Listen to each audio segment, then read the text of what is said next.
When you akwagaliza ekirungi is more than just a friend.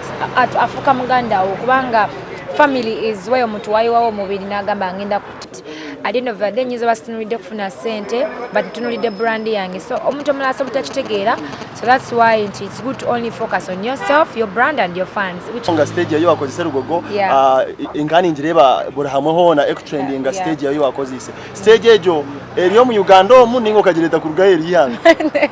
Of course irabijeri ebisinga outside Nairobi bimu bya wano, and then I got some guys from outside to come and help our guys from within about 8 years.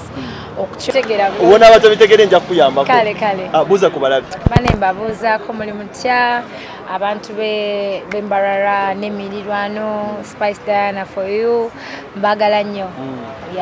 Spice Diana wabadde ne show eno show egenda okubeera embalala yakumeka yakuna. I think yakuna marine concerts nya I think neno yakusatu yakusatu. Omuntu akulaba ayinza okwagala okumanya amanyi ogajja wakozi wali kuli Ketovo enchango oli mukono olwaddako oli jinja kati wuno zembalala energy manyi ago ngajja ndya mmere badde ndya been working out, I've been rehearsing because si changu kola shows back to back. Teno ta losing your voice, you don't lose. Mfunyemu ko ka breakdown nendwala muko msuja, but I'm okay. I thank God I'm fine, I'm okay. Because ngezako kwedabirya I eat and I've been working out as well. Omuntu ayo natuleo nasa kwenda kumanya Spice Diana ekisho eyokozireki nisho yakanga homo kuyotandika music. Concert yakuna. Yes, yakuna. It's my 4th concert. Yes. Let's talk about, since we are talking about concert, beka tugamba cyeshongole kibari kweta Siri Regular. Siri Regular erimu magic. Hine magic eri omukeshongole ekyo kandi abantu abahajizo bakabembenda kumanya kozi nyoni bali ndabantu mbakikunda mnongo. Tugenda kumanya nice kiri enyuma y'ekeshongole ekyo. Okargaho wakiteka wajotereka ngambira abantu ngutinde Regular ninga hino owakuretire concept.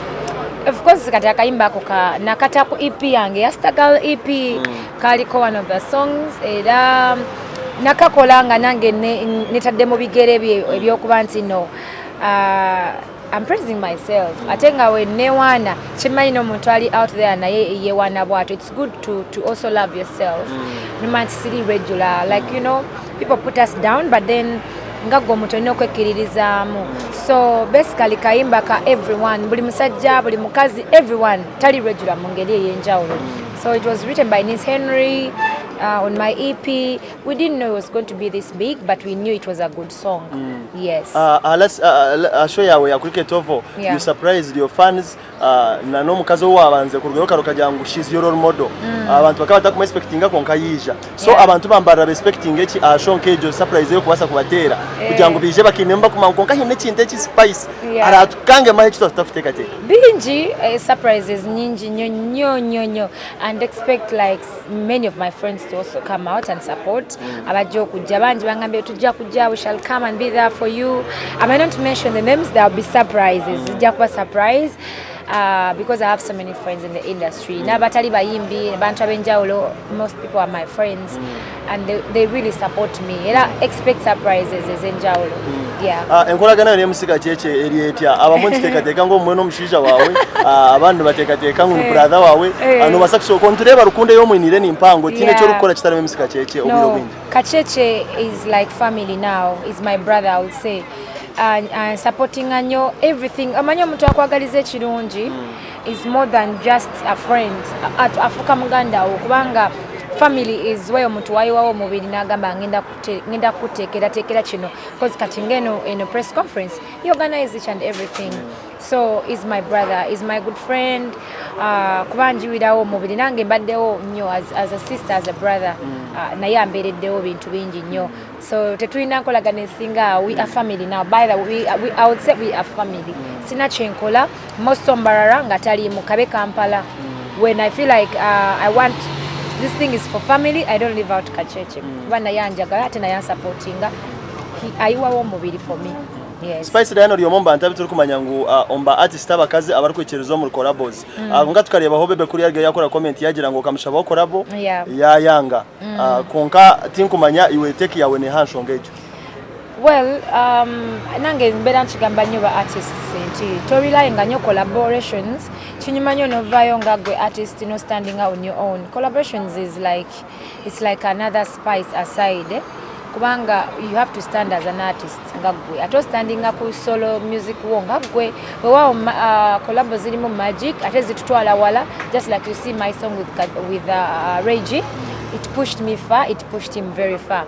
But as a starting artist, oyinotandikira ku bigere byo nozimba brick tafali ku tafali. So that's what he tried to tell me, and I took it nenkola kye yaŋŋamba, and I think it helped me kubanga teyakikola mu bubi, yakikola mu bulungi nga mbuulirira nga ŋŋamba as a starting artist tojjira nnyo ku maanyi ga muntu mulala, soko building eyo fan base, then our collaborations bijja kwanguyira.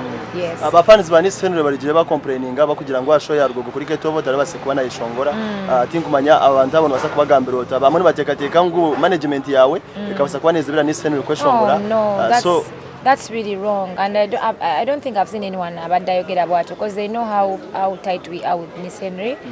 And he's been part of my journey. Nakaimba Kanga Kasiri Regular is the one who wrote it. There's no way I would really not love it. Okubanga is on the same stage with me. For that, we had issues with time. Ngabatu Jack stage, bichi, and it was really sad. But the next day he was with me in Mukono, edani to performing Bulungi, and expect him to come to Mbarara because chilicha happening. It wasn't planned enough for chat to go. But then after that, he was with me in Mukono, and he's going to be with me for the extra shows as well. Yeah. Tugamba stage. Abantu stage ege ka trending mnonga stage yayo wakozise rugogo. Ingani njireba burahamoho na trending stage yayo wakozise. Stage ejo eriyo mu Uganda omu ningo kagireta ku rugayeri yanga. Of course irabijeri ebisinga outside Nairobi, bimubya wano.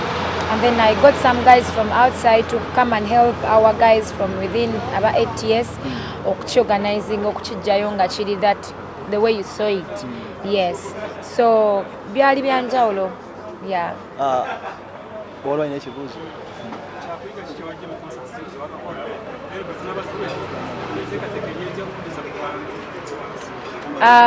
Of course, ebyokuyiga bingi.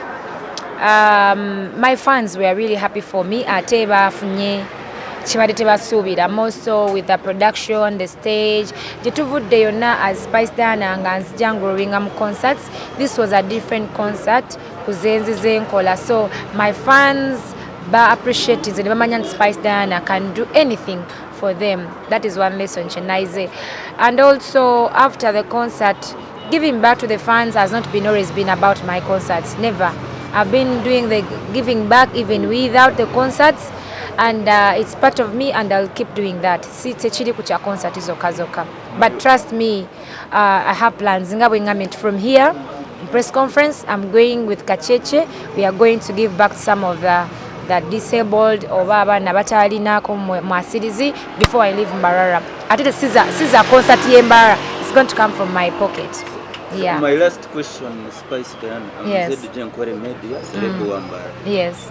Minus making money in these shows, is there any other cause why you're making these shows? Of course, for a brand. Nga brandi, or you took a time nga you want to gather your fans together, oyagala bakolere ekyenjawulo. Apart from just listening to your music on radio and TV, you have to gather as family. Nga olaba get together parties of families wezibaawo ne concert bwebeera. So for me, it's not about making money, because I'll make the money after, and I've made the money even without concerts mu bintu ebirala, but still ebiri mu line ya music. But concerts is like ngabo munakola get together party as a family, ne mubeerako wamu ne muchakala as Spice Gadgets. So for me it's basically about the unity and the togetherness, Echange and my fans. That's one Yes.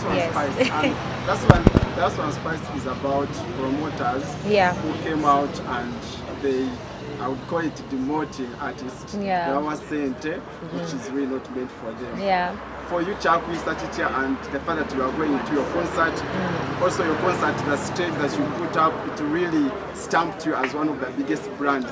But promoters never value. Atenga babaze likuchogera koche. Well, buli muyimbi alina amanyi value, amanyi worth ye. So basically, omuntu yenna abayogedde outside your brand. obato inachiwabudde because you know your brand, you know what you put in. Katinga concert eno, I know how much I've put in my concert. At the end of the day nyizo basinulide kufuna sente but tunulide brand yange. So omuntu omulala asobola kitegeera. So that's why it's good to only focus on yourself, your brand and your fans, which I'm doing right now. Yeah, so what somebody thinks about me and my brand is none of my business. Because I know my worth, yeah. Thank you so much.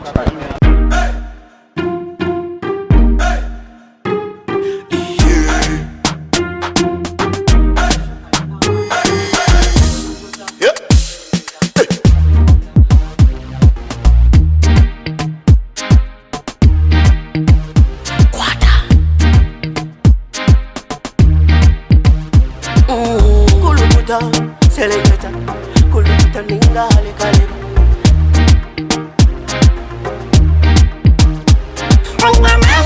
Nina mani, noza kuchiriza ngo nina mani. Nina mani, noza kukakasa ngo nina mani.